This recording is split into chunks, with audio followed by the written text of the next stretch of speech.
El apego emocional impide que puedas salir de la religión. Mi nombre es Orlando Fuentes y estás conmigo en el podcast Una Fe de Cristal. Yo te invito a que te quedes y puedas escuchar más sobre tu problema que tú tienes.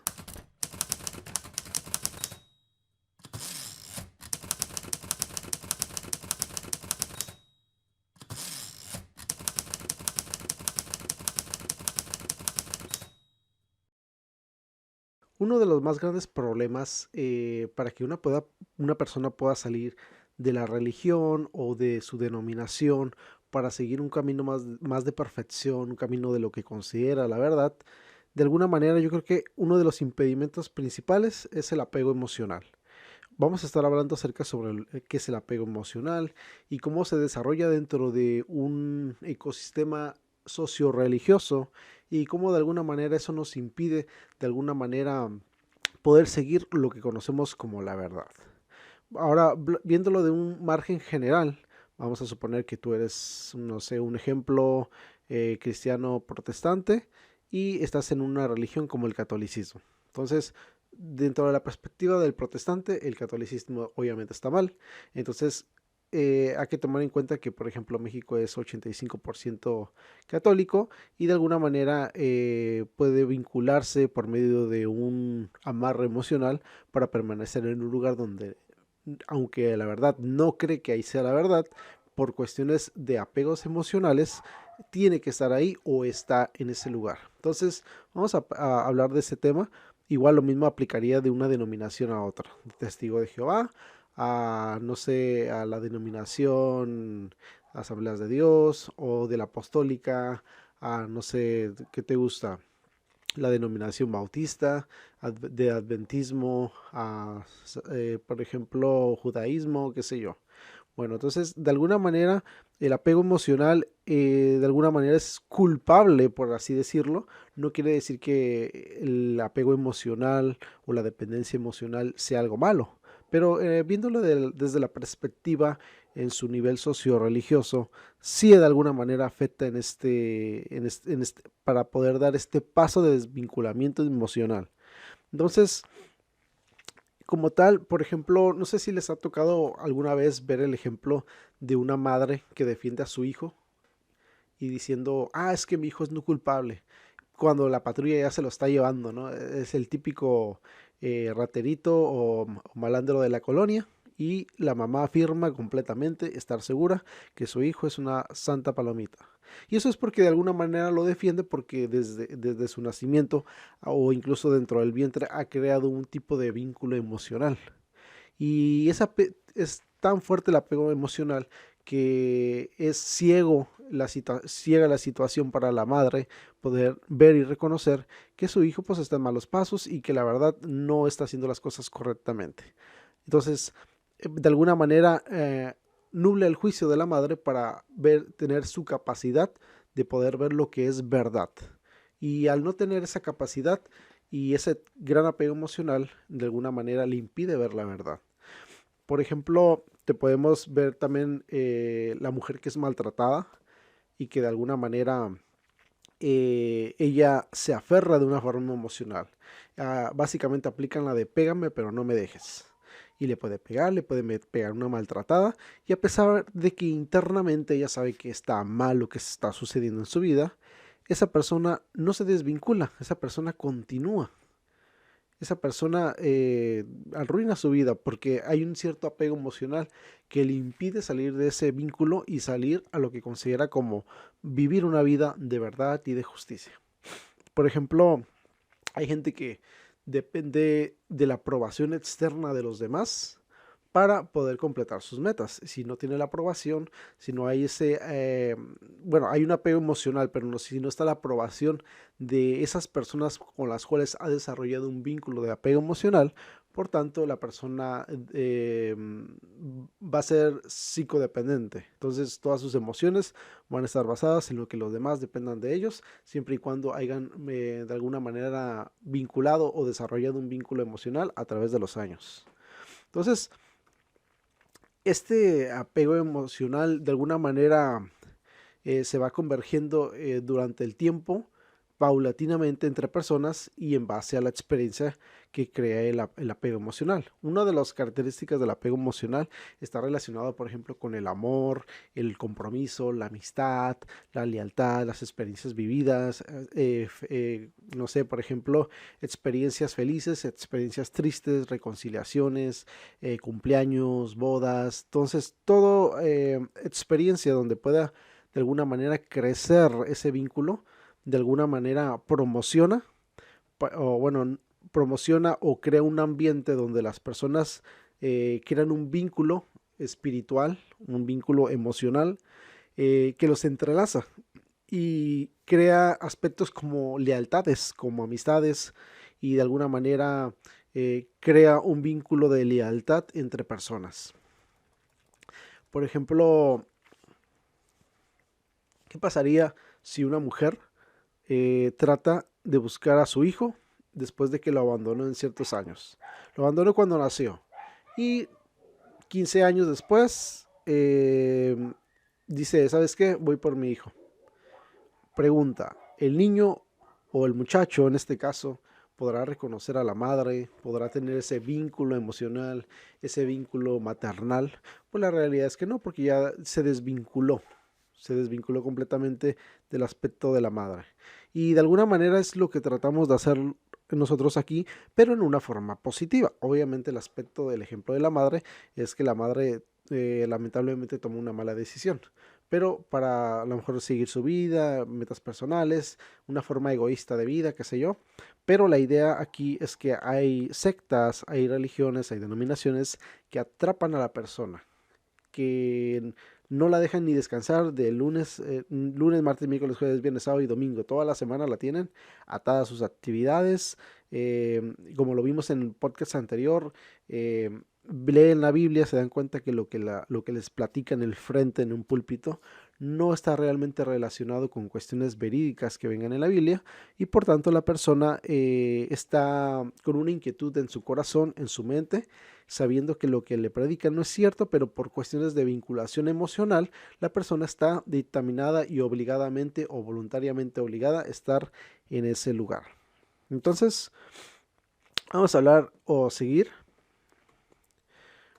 Entonces, por ejemplo, hay muchas personas, y yo creo que principalmente aquí en México, que crecieron como tal en un vínculo donde faltaba el papá, o estuvo ausente, o trabajaba mucho, o sí tenía los dos, pero no tuvieron el cuidado como tal. Entonces, de alguna manera, en el nivel socio-religioso, de alguna manera se trata de buscar la identidad familiar que no se tuvo en un vínculo familiar. Entonces, se trata de buscar un vínculo familiar, una identidad familiar en lo que es una iglesia. Y claro, o sea, no quiere decir que sea algo malo.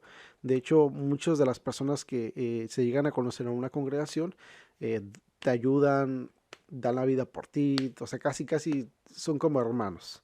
El detalle está que cuando la verdad o ese vínculo emocional está por encima de la verdad, no puede demostrar lo que es justicia en su vida.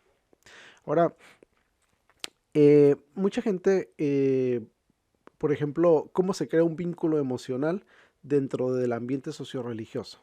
Mucha gente se refugia en las funciones de los ministerios de las iglesias para darle un valor agregado a su vida. ¿Cómo es esto? Fulanito de tal, llega a la iglesia, se congrega un par de semanas y de alguna manera un día de repente dice, ¿sabes qué? Yo quiero alabar a Dios con un instrumento y bueno, la cuestión de las disciplinas de las humanidades están relacionadas con el aspecto psíquico, el aspecto del alma, el oído, el sentir, el sentimiento, etcétera. Por lo cual le puede de alguna manera desarrollar un vínculo emocional todavía más fuerte, ¿no? O cuestiones como consejería o enseñanza, etcétera, etcétera. Entonces, cuando una persona se integra a un ministerio, a una función dentro de una congregación, de alguna manera está amarrándose, es como una especie como de contrato.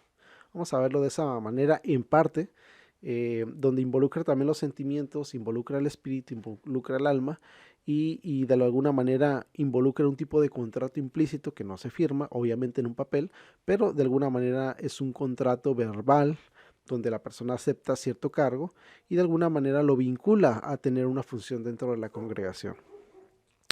Eh, y a lo mejor una de las formas que nos vinculamos, que por ejemplo, cuando nuestro corazón decimos, sabes que ya me quiero salir de aquí porque ya no aguanto más, aquí no predican la verdad, o la verdad me siento muy incómodo, no hacen lo que quieren y como quieren, y por tanto, dadas ciertas malas experiencias, quiero salirme, pero no puedo. ¿Por qué? Porque a lo mejor también tienes el siguiente punto, podríamos considerar que a lo mejor esa persona puede tener un amigo, o un mejor amigo, un hermano, sus familiares, puede tener el novio, no sé, el esposo, la esposa. Entonces, de alguna manera, la persona puede no solamente ser ella, sino también sus familiares directos. Y ese es uno de los problemas.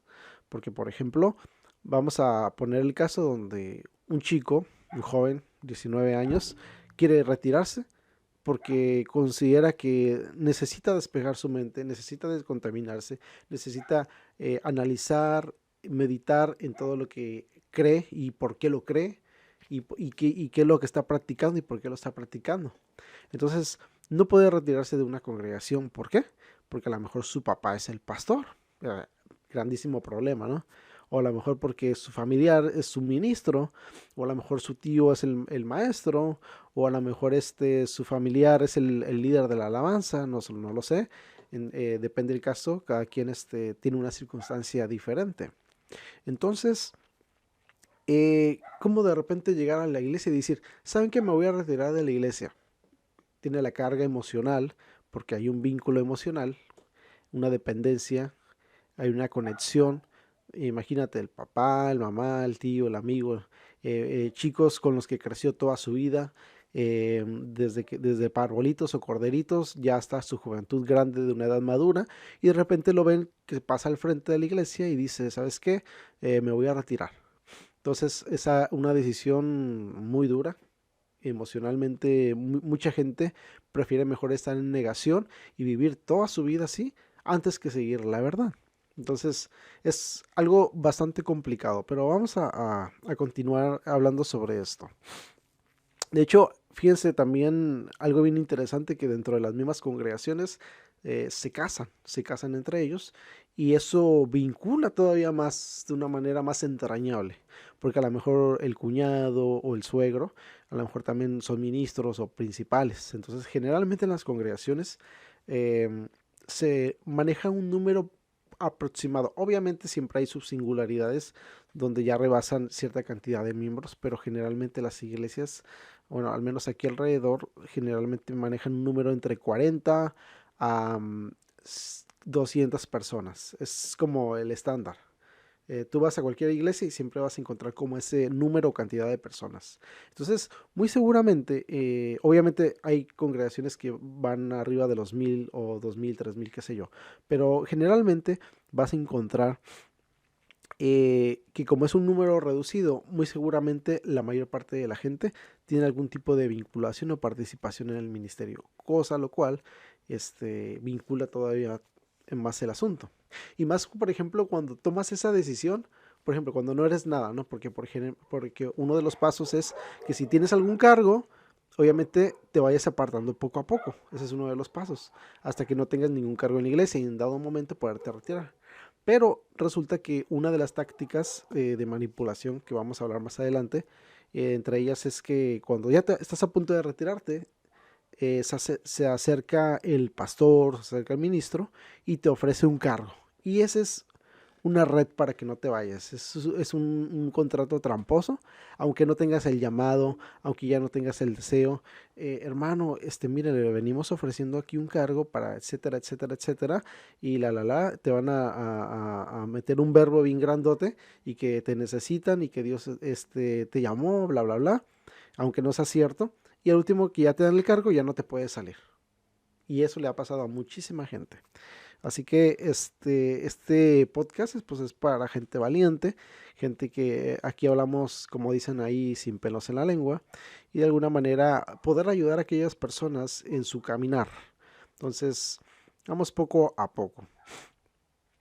Por ejemplo, hay un elemento bien interesante en lo que es el apego emocional, es que en nuestra cultura, como latinoamericanos o hispanoamericanos, hay una expresión que toda persona que vive en la TAM menciona.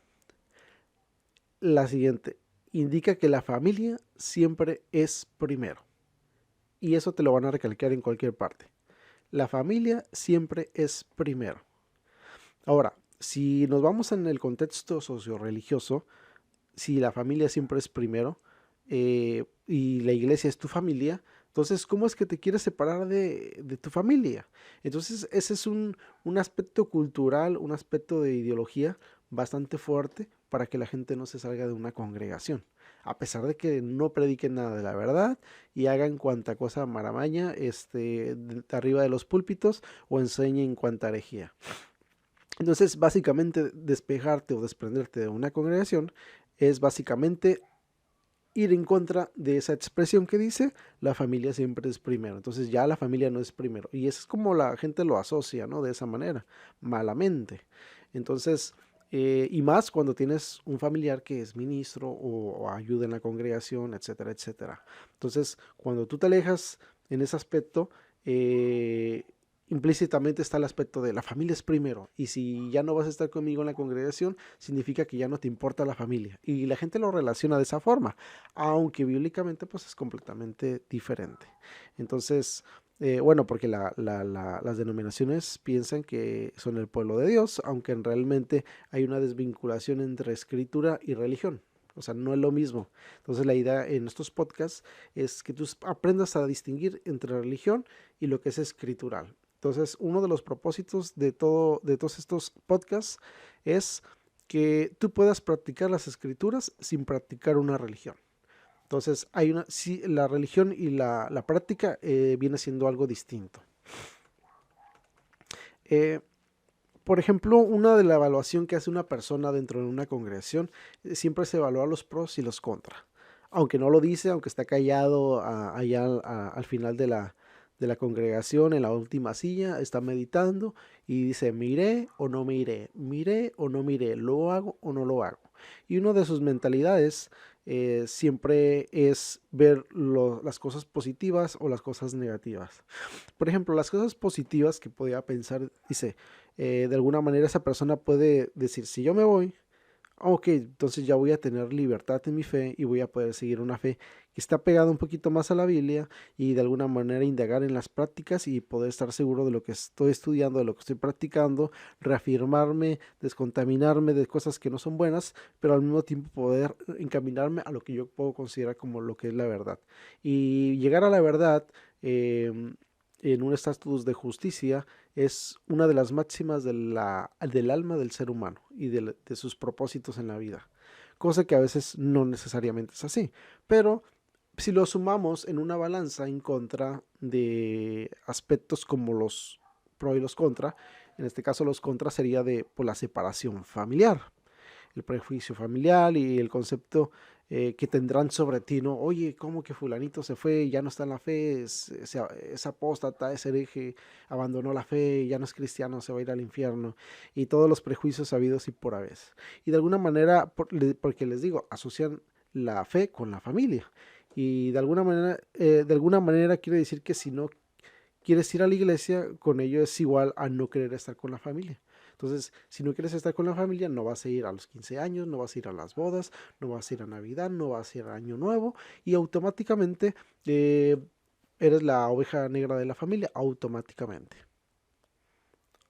Y eso es un elemento bastante contraproducente al momento de pesarlos en la balanza, porque se desproporciona completamente y la persona dice, no, pues si eso me va a suceder, mejor me quedo aquí donde estoy. Y hay gente que 5, 10, 15, 20, 30, 40 años y toda su vida en un lugar donde sabía que nunca estuvo la verdad, pero por cuestiones de una vinculación o amarre emocional, nunca tomaron una decisión en su vida. Eh, Yo quisiera leerles un texto, ya para terminar, bastante importante y yo creo que impactante para todas aquellas personas que están en una congregación como oídos, como zombies, que no aprenden, ya dejaron de aprender hace muchos años, nada más están por el aspecto social de ir a la fiesta, juntarse a la reunión con el cafecito de las damas, juntarse a la reunión de los varones, ir con los jóvenes a las confraternidades y agarrar cura, y ya dejaron de aprender realmente las escrituras desde hace mucho tiempo. Y, pero internamente, en una indagación introspectiva en su alma, en su ser, en su pensamiento, ellos saben que de alguna manera tienen que dar ese paso para salir de aquel lugar. Y con esto no estoy diciendo que el pastor va a ser tu enemigo, que tus familiares ya no les tienes que hablar. Yo no estoy hablando de eso. Realmente yo es a la fecha, cuando practiqué todo esto que te estoy hablando, porque yo lo practiqué, yo hasta la fecha les sigo hablando a muchos, muchos me bloquearon, muchos me dejaron de hablar, y claro, comprendo, porque no dice, para que haya paz tiene que haber guerra, y donde hay guerra, pues en algún momento pues va a haber choques, va a haber sismos, y eso es completamente normal. Pero déjame de compartirte ahorita, por ejemplo, Mateo capítulo 10, del verso 37 y 38, y dice, el que ama a padre o a madre más que a mí, no es digno de mí. El que ama a hijo o hija más que a mí, no es digno de mí. Y el que no toma su cruz y sigue en pos de mí, no es digno de mí. Entonces tú decides, dime qué es lo que quieres. ¿Quieres continuar en el aspecto de la fiesta, pasártela bien con los hermanos? Y cero escritura, cero conocimiento, cero verdad, cero justicia, cero práctica. Que todo lo que te digan arriba esté contrario a lo que tú escudriñas en lo secreto. Y de alguna manera, por el amor, porque el amor todo lo puede, como te lo han dicho durante años en el púlpito, y por amor a tus hijos, por amor a tu madre, por amor a tu padre, por amor a tus familiares, no te vayas. Y de alguna manera esa es una manipulación, está manipulando a las personas al hacer eso. Entonces, como dice el texto, el que ama más a padre, hijo, abuelo, tío, etcétera, etcétera, más que la verdad, o sea, más que la palabra de Dios, más que a mí, como dijo Jesús, dice, no es digno de mí. Entonces, la idea es que vayas y tomes tu cruz y vayas en pos del Señor. Ahora, cuando habla de la palabra cruz, habla de sufrimiento. Obviamente, cuando tú sales de una congregación, no te la vas a pasar bien, ese es un hecho. Esa es la realidad. Te va a ir súper mal durante el primer año y medio, año o 2 años. Vas a estar completamente separado, vas a estar en un desierto. Pero ahí es donde el Señor va a tratar contigo. Y bueno, vamos a hablar del desierto, vamos a hablar de otros aspectos que tienen que ver con el cómo desvincularte de la religión. Y bueno, te invito a que me sigas en mi podcast. Hemos terminado.